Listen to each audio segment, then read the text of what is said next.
Opo. Kanina po na ang ganda nung talakayan niyo tungkol sa Romanov.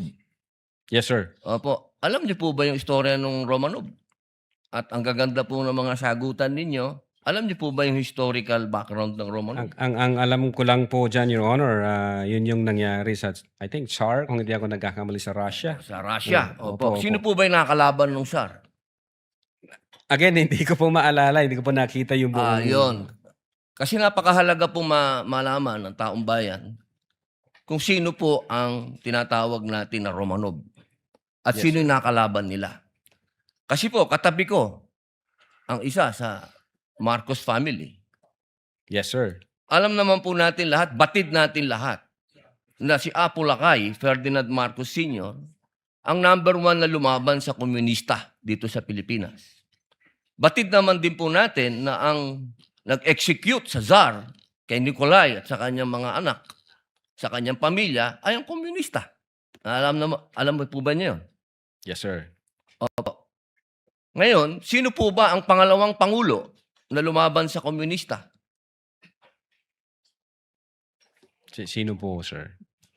Ay di si Pangulong Rodrigo Roa Duterte. Hindi ba po dapat isipin natin yung Romanov ay tungkol sa threat na pumapasok sa mga pamilya na mga namumuno dito sa ating bayan na lumalaban sa komunista. Komunista po ako Gusto ko lamang pong alamin ninyo. Yes, sir. Well, insofar as the investigation on the issue of whether or not may Romanov or operation of Romanov, ang sabi ko po kanina, nasa intelligence service po namin yan. At I think ang makakasagot po niyan, Your Honor, yung director po namin. Opo, kasi nabanggit nyo kanina sa usapan po ninyo si Baste. Yun po yung... Sinasabi nyo po kasi kanina sa usapan po ninyo, sa napakagandang usapan, na yung Romanov, hindi na ipapaliwanag kasi kung ano ba yung ugat nun. Napakahalaga po na alam natin yung ugat. Si Presidente Marcos Sr. ang lumaban sa komunista, kaya nagkaroon ng threat noong 1986. Yes, sir. Ngayon, sinasabi ni Baste na nagkakaroon ng threat sa kanilang pamilya sapagkat alam naman nating lahat na ang nagpatuloy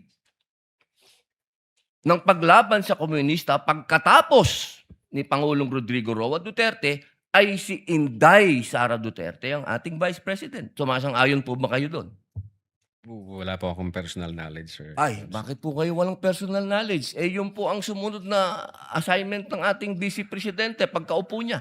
Siya po ang nag-take over ng NTF-ELCAC. Hindi po alam ng NBI yun. Well, nag-NTF-ELCAC siya, pero yung factual circumstances doon, Factual, wala pa po akong... wala po kayong... Pero alam niyo po, sagutin na lang po ninyo na siya ang nag-take over ng NTF-ELCAC. Yes, Your Honor.